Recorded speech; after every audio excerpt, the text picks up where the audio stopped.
Today I feel light. Mm. It's just something from the transition, getting out of bed. At first I felt very heavy.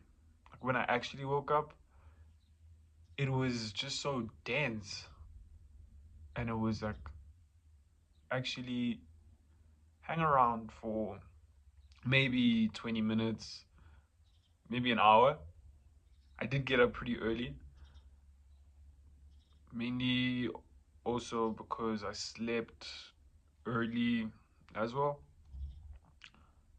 At the same time, sometimes you have to just listen to your body. In fact, always listen to your body. And as much as we're in the routines of what we do, it's important to put a spanner in the works or be a glitch in your own matrix for the opportunity to create new systems or create spontaneity. It is nice to have a flow. It is also nice to see how how far you can go outside of what you're currently used to. It's important just to keep that balance of maintaining structure and also exploring new territory. Merging those two things together is where I'm at right now. Staying in the same patterns of how we do things is what culture is all about. That's what culture is that structure, that stasis. On the other hand, we've got the whole new school movements that challenge, go oppose the culture. And at the same time, those are also cultures. Most of them stemming from age old traditions, maybe from a different place, hence it feels new or foreign. It's not new per se, it's just a different way of doing things. And the fact that there are people doing them, I mean, even if there's nobody really doing what you currently want to be doing, it doesn't mean that nobody's done it before. It's that saying that nothing new is under the sun. Things are yet to just be discovered. In the scientific community, there's a lot of claim of new inventions and stuff of that sort. And maybe even new discoveries. It's clear that those theories of discoveries, new discoveries, are being debunked. For example, the explorers that discovered North America, let's say. Meanwhile, there was already people that were staying there, making us ask or question the statement of, did they really discover it if there were people staying there in that way that they claim to have discovered it? Because I mean, they definitely discovered that there were people there from their frame of reference, but the people that were staying there, for them, it was nothing new. They've been there all along, and they're actually got to a point where they received or were aware of new people. they discovered that there were other people out there besides them. It was just, I guess, a culture shock on both parts. And that is what we're dealing with a lot more these days, is that whole culture shock of new, they're not new, but different ways of life, and embracing them. We know over time, as with the instance of those explorers in America, there was a lot of challenges, I could say, a lot of tension between the old and the new from both sides. There are those dangers of embracing new cultures, hence the degree of skepticism. And on the other hand, there are opportunities for learning and for efficiency and optimization. And for me personally, now I think we need to start our days like every day, like asking ourselves, what do we need? Asking ourselves, what is it that we want? And seeing what happens from there. Of course, a lot of those questions can be resolved within the current culture that we're in. And at the same time, if those questions maybe fall outside what the culture can offer, it's important to keep an open mind to other ways of potentially resolving that.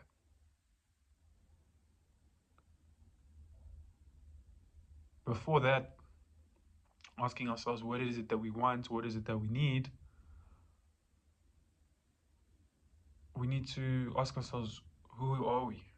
Because once we get to that point of, like I'm saying, maybe different ways of approaching a want or a need, we need to know who we are first and what our boundaries are, what we're willing to do for this thing. And ultimately, that is going to be our stability and our identity within whatever it is that we're doing, and going to give us the cultivation of discernment to be actually prepared to make choices of, yes, I'm willing to do this, or no, I'm not willing to do this because it goes outside of the frame of who I am, my values, my traditions, and my beliefs. But if it's just something that you haven't thought about, and maybe it comes and like, hey, okay, it still, it's in confluence with my self-image, then all the best, all the better with that, eh? Um, I mean, some self-images are a bit questionable in terms of maybe certain things in our like identification with ourselves in the world that even we want to maybe change or transform, transcend. And those, sometimes they can be challenging, especially when in the current environment of where the roots of those feelings come from. It's hard to dissociate with them. It needs a lot of self awareness. I mean, it's like recognizing a gambling issue in a casino, and it's like, okay, maybe wanting to change that identity of like being a gambler, it's going to be hard to do it in a casino. It would be a lot easier for any changes to be made outside of that environment where it's mostly characterized with what it is that self-image is about. So I mean, removing yourself from a casino would then maybe make you see who you are and how you feel outside of that situation, and then you could decide from there of like, okay, how do I feel right now, and how do I feel when I'm there at that place, and noticing the excitement or the emotional, you know, cascades, the emotional roller coasters that happen when at that place. But I still feel like it's important to revisit that place because I don't feel like there's anything inherently evil in the world. It could definitely be an opportunity then, um, for integration with that side of us that maybe wants to go to a casino.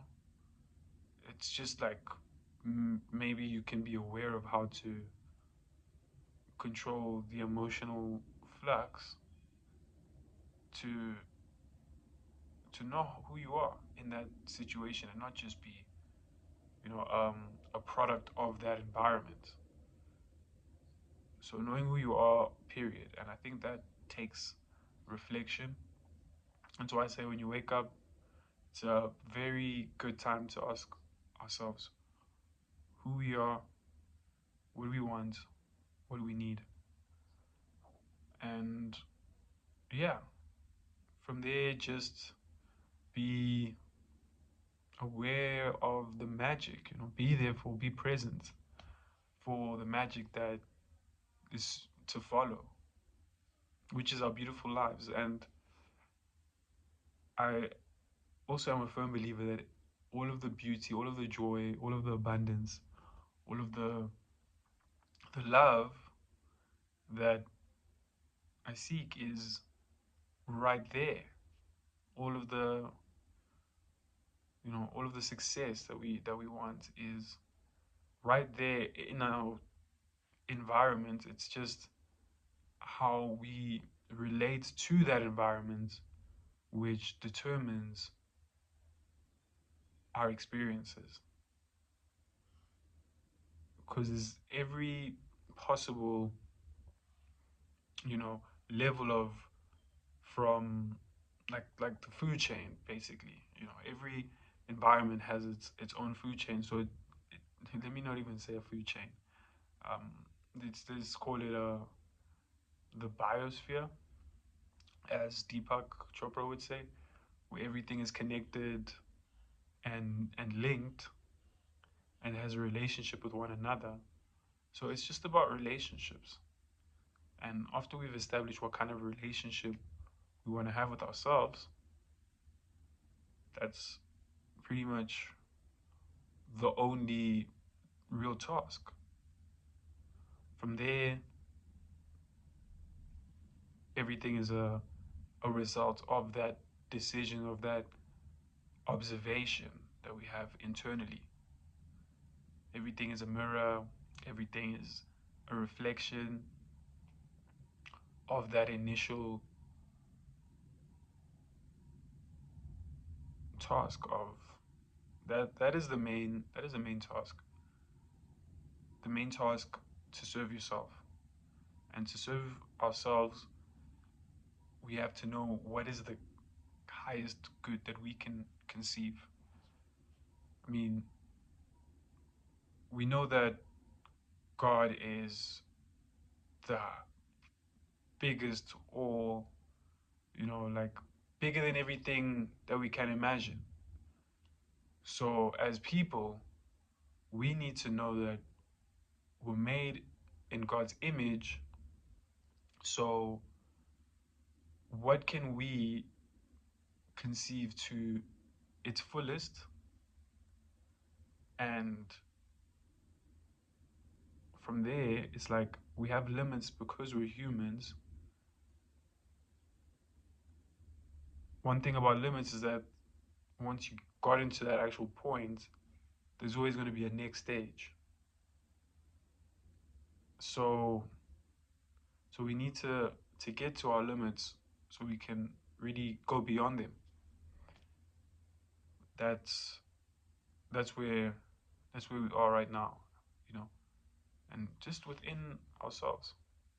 I mean, sometimes you might see somebody else's limit and want to make that your limit to be like, who, if they can do this, I can. And maybe that is true to an extent. Like the potential to actually do it is within us, but our resonance with whatever it is